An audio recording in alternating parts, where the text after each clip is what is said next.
వారి అనుభవాలు వారి స్వీయ చరిత్ర కాదు.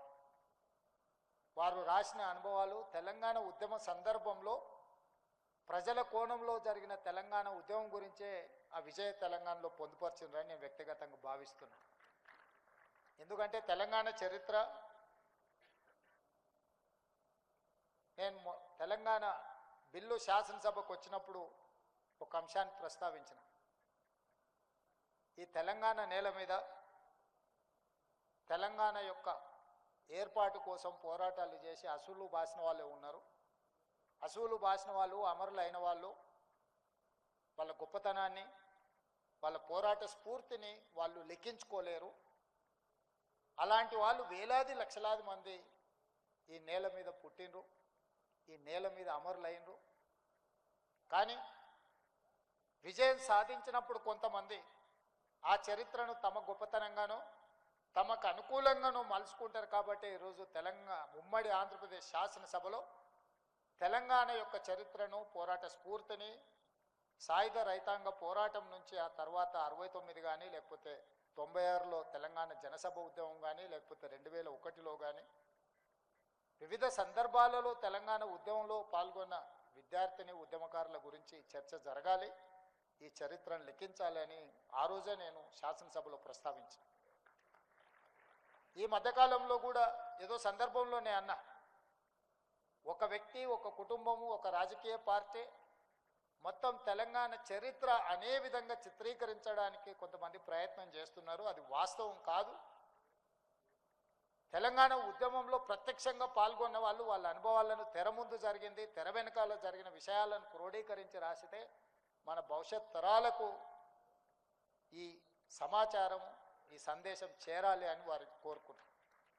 ఈరోజు పెద్దలు దేవేందర్ గౌడ్ గారు రాసిన ఈ పుస్తకంలో తప్పకుండా ఆనాటి తెలంగాణ ఉద్యమ సందర్భంగా జరిగిన సంఘటనలు కావచ్చు, ఒక్కొక్క సందర్భంలో తెలంగాణ అంశాన్ని ప్రస్తావించడానికి, తెలంగాణ అంశం మీద మాట్లాడడానికి జరిగిన ఇబ్బందులు కూడా ప్రత్యక్షంగా ఉన్న వాళ్ళకే తెలుసు.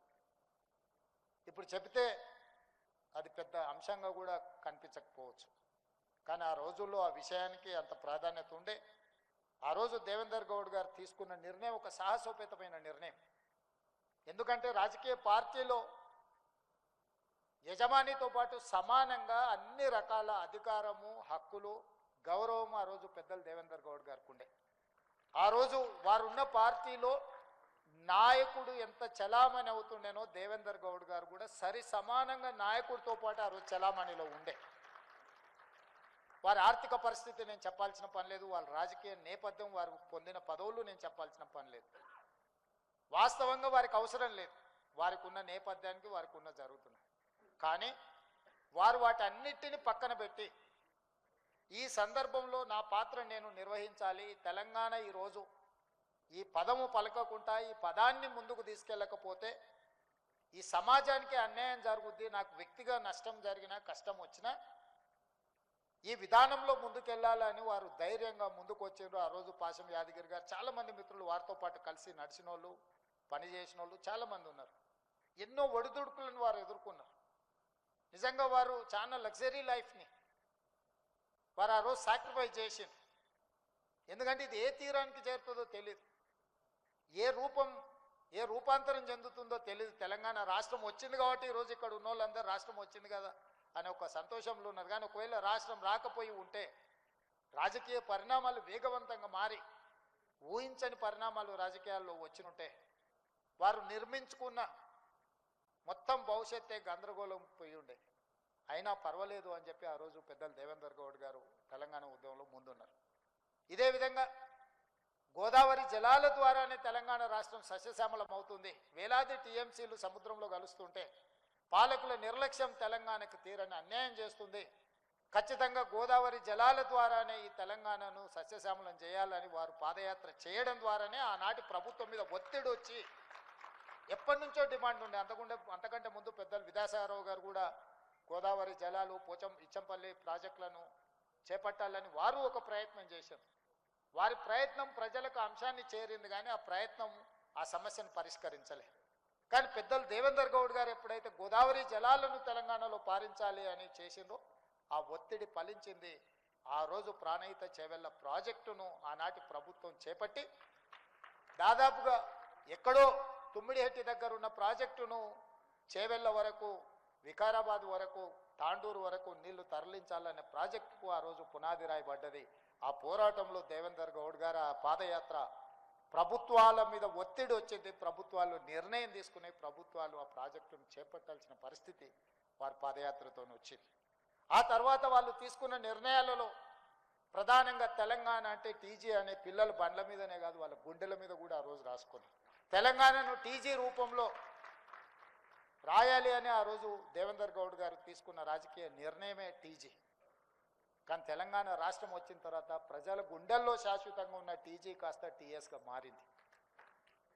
కానీ నాకు అవకాశం వచ్చినప్పుడు ప్రజల గుండెల్లో శాశ్వతంగా ఉన్న టీజీనే తెలంగాణలో ఉండాలి అని చెప్పి టీఎస్ను మళ్ళీ టీజీగా మార్చి, రాష్ట్ర ప్రభుత్వం మారిస్తే మారదు, కేంద్ర ప్రభుత్వం కూడా దాన్ని ఆమోదించాలి, దాన్ని గెజెట్ నోటిఫై చేయాలి. కేంద్ర ప్రభుత్వం దగ్గరకు కూడా వెళ్ళి ప్రధానమంత్రి గారిని, కేంద్ర హోంశాఖ మంత్రి గారిని కలిసి ఎంహెచ్ఏ నుంచి నోటిఫై చేయించి ఈరోజు ప్రజల గుండెల్లో శాశ్వతంగా ఉన్న టీజీ ఈరోజు టీజీగా ప్రజలు కోరుకున్న విధంగా వచ్చింది అని అంటే అది వారు ఆ రోజు ఆలోచన చేసిండ్రు, ఈరోజు మేము అమలు చేసినాం.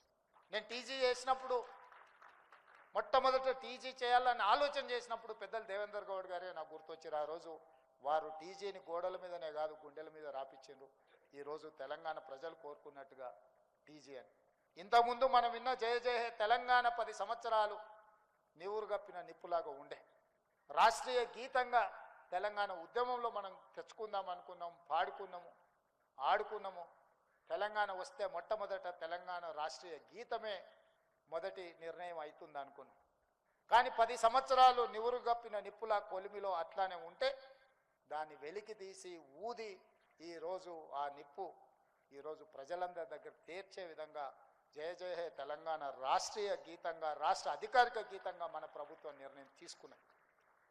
ఇవన్నీ ప్రజల వైపు నుంచి ఉన్న ఆలోచన. ఇందులో నా ఆలోచన ఏం లేదు, నా కోరిక ఏం లేదు. జయ జయ హే తెలంగాణకు నేను ఆథర్ని కాదు, లేకపోతే దాని స్పాన్సర్ని కూడా కాదు. రాసినవాడు, పాడినవాడు, ప్రజలకు తీసుకెళ్ళిన వాళ్ళు వందలాది వేలాది మంది త్యాగాలు చేసిన వాళ్ళు ఉన్నారు. అది శాశ్వతంగా చరిత్ర పుటలలో ఉండాలన్న ఒక ఆలోచనతోటే మేము ఆ జయ జయ హే తెలంగాణను అధికారిక గీతంగా చేసినాం. వీళ్ళనేగా తెలంగాణ ఉద్యమంలో చరిత్రకారులు, తెలంగాణ ఉద్యమంలో సర్వం కోల్పోయిన కుటుంబాలు ఉన్నాయి. అందులో బండి యాదగిరి గారు కావచ్చు, చాలామంది పేర్లు నిన్నమని ఒక 9 మంది ప్రముఖులను గద్దరన్న నుంచి మొదలు పెడితే పాశం యాదగిరి వరకు 9 మంది ప్రముఖులు తెలంగాణ కోసం సర్వం కొట్టిరు. ఈరోజు వారి వయసు పూర్తిగా ఆరోగ్యము క్షీణించిన పరిస్థితి. ఆర్థికంగా వాళ్ళ గురించి నేను చెప్పాల్సిన అవసరం లేదు. మరి ఈరోజు సర్వం జీవితాన్నే తెలంగాణ ఉద్యమంలో, తెలంగాణ రాష్ట్ర ఏర్పాటులో, తెలంగాణ ప్రజల యొక్క హక్కుల కోసం సర్వం త్యాగం చేసిన వాళ్ళను తెలంగాణ రాష్ట్ర ప్రభుత్వం ఎందుకు గుర్తించకూడదు అని చెప్పి వాళ్ళందరినీ గుర్తించి, వాళ్ళకు గౌరవించి, వాళ్ళకు ఉండడానికి ఒక ఇంటి స్థలము, వాళ్ళకు ఆర్థికంగా కనీసం వాళ్ళ పిల్లలు, నేను గద్దరాన్ని ఇంటికి వెళ్ళినప్పుడు అక్కడ ఉన్న పరిస్థితులు చూసినప్పుడు బాధ కలిగేది. అరే వీళ్ళేనా ఇన్ని లక్షలాది మందిని ఉద్యమం వైపు నడిపించిన వాళ్ళు, ఈ దేశంలోనే కోట్లాది మందిని ప్రభావితం చేయగలిగిన వాళ్ళు ఈరోజు ఇంత ఆర్థిక ఇబ్బందులను ఎదుర్కొంటే కుటుంబాలు గడుస్తున్నాయంటే వీళ్ళ త్యాగం గొప్పది. మేము అందించే ₹1 కోటి నగదో, ఒక ఇంటి స్థలమో, లేకపోతే వాళ్ళకి ఇచ్చే ఒక తామర పత్రమో వాళ్ళ జీవితాలలో ఎలాంటి మార్పు తీసుకురాదు. కానీ ఈ సమాజం మిమ్మల్ని గుర్తుపెట్టుకున్నదాని ఒక గుర్తింపు కోసమే ఆ కార్యక్రమాన్ని రాష్ట్ర ప్రభుత్వం తీసుకున్నది. ఇవన్నీ నిక్షిప్తం కావాలి. ఇవన్నీ చరిత్రలో ఎవరో ఒకరు క్రోడీకరించాలి. ఎవరి అనుభవాలను వాళ్ళను భిన్న కోణాలలో రాయాలి. ఒక్కొక్కరు ఒక్కొక్క విధంగా చూస్తారు ఒక సమస్యను. అదేవిధంగా శాసనసభలో చర్చ జరిగేటప్పుడు ఒకప్పుడు దేవేందర్ గౌడ్ గారు లైబ్రరీలో వచ్చి కూర్చొని గంటల కొద్దీ ప్రిపేర్ అయ్యి, సివిల్స్కు ప్రిపేర్ అయ్యేటోళ్ళకంటే కూడా ఎక్కువ ప్రిపేర్ అయ్యి, ఒక్క పదం కూడా తప్పు మాట్లాడొద్దమ్మా, మనం తప్పు మాట్లాడితే మొత్తం సమస్యనే పక్కదారి పడుతుంది. మనం 10 అంశాలు ప్రస్తావించి 9 కరెక్ట్గా మాట్లాడి ఒక తప్పు మాట్లాడితే ఎదుర్కొన్నవాడు ఒక్క తప్పును చూపించి ఇగో ఈ తప్పు చూపిస్తున్న మిగతా 9 కూడా అట్లాంటివి అన్నప్పుడు మొత్తం మన కృషి అంతా దెబ్బతింటుంది. కాబట్టి ప్రతిదీ వాస్తవాలనే చట్టసభలలో మాట్లాడాలి అని ఒక విద్యార్థిలాగా వారు కూర్చొని లైబ్రరీలో ప్రిపేర్ అయ్యేటోళ్ళు. మేము చూసినాం సొంతంగా. ఇంతకుముందు వీరేందర్తో నేను అన్న, దేవేంద్ర అన్న కొడుకులతో నాకు మన సంబంధం. వీరేందర్ అన్నాను కొంచెం ముందు వస్తే ఆ డిస్ప్లేలు అన్నీ చూసి ఉండొచ్చు అని నేను అన్న. వీరేందర్ అవన్నీ మీరు చూడాలి, ఎందుకంటే ఆ టైంలో మీరు చదువుకుంటూ ఉంటుంది, మీరు వ్యాపారాలు చేసుకుంటుంటారు. మేము దేవేందర్ అన్నతోనే ఉన్నాం కాబట్టి నాకేం అక్కర్లేదు, నాకు అన్నీ గుర్తున్నాయి. వారితో పాటు చట్టసభలో కానీ, వారు జిల్లా పరిషత్ చైర్పర్సన్గా, ఎమ్మెల్యేగా, మంత్రిగా, రాజ్యసభ సభ్యుడిగా, తెలంగాణ ఉద్యమకారుడిగా, వారితో ఒకసారి వరంగల్ నుంచి మీటింగ్ చేసుకొని వెనక్కి ప్రయాణమై వస్తుంటే ఎన్టీ రామారావు గారితో వారికి ఉన్న అనుబంధం కానీ అనుభవాలను కానీ వారు చెప్తుంటే ఎప్పుడు హైదరాబాద్ వచ్చిందో తెలియనంత కొన్ని రాజకీయ కీలకమైన మార్పులు జరిగిన సందర్భంలో జరిగిన సంఘటనలు అవి ఎవ్వరికీ తెలియదు. దేవేందర్ అన్న లాంటి వాళ్ళకు ఒకరిద్దరికే తెలుసు. అట్లాంటి విషయాలు చెప్తుంటే రాజకీయాలలో ఈ అనుభవాలు ఏదైనా కొనుక్కోవచ్చు, అనుభవాన్ని కొనుక్కోలేము. అనుభవం అన్నిటికంటే రిచెస్ట్ థింగ్. వారు ఆ రోజు జరిగిన పరిణామాలు ఒక్కొక్క సంఘటన ఎట్లా జరిగింది, ఒక సంఘటనకు ఇంకొక సంఘటన ఏ విధంగా తోడైంది, ఏ విధంగా రాజకీయ పరిణామాలు వేగంగా మార్పులు చేర్పులు జరిగినాయి. ఎన్టీ రామారావు గారికి ముందుకు వెళ్ళాలంటే ఆ గంభీరమైన పర్సనాలిటీ ముందు నాకు భయం. రేవంత్ ఆయన ఎదురుగా పోయి నిలబడాలంటే కూడా ఆ రోజు ధైర్యం లేకుండే. కానీ ఆ రోజు సంఘటనలు వేగంగా జరిగినాయి అని కొన్ని వారి అనుభవాలు చెప్పినప్పుడు ఇట్లాంటి అనుభవాలు భవిష్యత్ తరాలకు తెలియాల్సిన అవసరం ఉన్నది. ఈరోజు వారు పుస్తకం రాయడం, ఈ పుస్తకం కార్యక్రమంలో మేమందరం రావడం, ఈరోజు తెలంగాణ సమాజంలో ఒకనాడు పివి నరసింహారావు గారు, మరి చెన్నారెడ్డి గారు లాంటి రాజకీయ ఉద్దండులు ఉన్నారు. ఆ తర్వాతి తరంలో పెద్దలు జైపాల్ రెడ్డి గారు, దేవేందర్ గౌడ్ గారు లాంటి వాళ్ళు ఉన్నారు. వాళ్ళు క్రియాశీలక రాజకీయాలలో లేకపోవడం తెలంగాణకే తీరని నష్టం. జైపాల్ రెడ్డి గారు మన మధ్య లేకపోవడం, దేవేందర్ గౌడ్ గారు క్రియాశీలక రాజకీయాలు లేకపోవడం వల్ల తెలంగాణలో ఒక గౌరవప్రదమైన రాజకీయ వాతావరణం లేకుండా పోయింది. వారు ఏదన్నా మేము ఇప్పుడున్న కాంపిటీషన్లో మేము ఏదైనా మాట్లాడితే ఏందమ్మా అంత మాట నువ్వు అని అడిగేటోడు దేవేందర్ గౌడ్ గారు. అంటే అన్న మీరంతా వన్డే మ్యాచ్లు ఆడారు, మేము 2020 ఆడుతున్నాము, ఇప్పుడున్న దాంట్లో hit out or get out తప్ప ఇవన్నీ లెక్కలు వేసేటట్టు ఏడుంది దేవేందర్ అన్న. పాతకాలంలో టెస్ట్ మ్యాచ్లాగా ఆడిర్రు జైపాల్ రెడ్డి గారు, పివి నరసింహారావు గారు, మరి చెన్నారెడ్డి గారు. ఆ తర్వాతి తరం మీరు వన్డేలు ఆడిర్రు అన్న, ఇప్పుడు మేము 2020 ఆడుతున్నాము. కాబట్టి ఈ విషయాలు ఇప్పుడు ఇంకా అంటే అంతేనా అమ్మా, ఇట్లయితే ఎట్లమ్మా మీరందరూ ఆ చట్టసభలు అంటే ఎవరైనా అబద్ధం చెప్తే కూడా ఆయనకు ఆశ్చర్యం. చట్టసభలలో అరే అమ్మ హౌస్లోకి ఇంత అబద్ధం మాట్లాడతాడు ఏందే, బయట ఏమైనా మాట్లాడిండంటే అర్థం ఉంది కాదని. అంటే ఆ సభకు అంతా గౌరవించేవాళ్ళు. వారి ఉపన్యాసం పాతది మీరు ఎప్పుడైనా వినండి, సెటైర్ ఉంటుంది, సర్కాజం ఉంటుంది, హ్యూమర్ ఉంటుంది, కంటెంట్ ఉంటుంది. కానీ ఈరోజు చట్టసభలలో మాట్లాడేటోళ్ళని చూడండి, ఎన్ని తిట్లు తీటినో, ఎంత సెటాగా తీటినో, ఎంత ఎదురుగున్నోళ్ళని అవమానించే విధంగా, కించపరిచే విధంగా మాట్లాడినో అనే పోటీ జరుగుతుంది. ఇది తెలంగాణ సమాజానికి మంచిది కాదు. మీరు అనుకోవచ్చు అన్న బాగానే చెప్తున్నాను కానీ మరి నీ సంగతి ఏందని. నేను మీ అందరికి చేసే విజ్ఞప్తి ఏంటంటే ఆటనే అట్లున్నది, అట్లా ఆడకపోతే నేను అవుట్ అవ్వాల్సి వస్తుంది. అట్లాంటి ఆట మేము ఇష్టం ఉండి ఆడడం లేదు.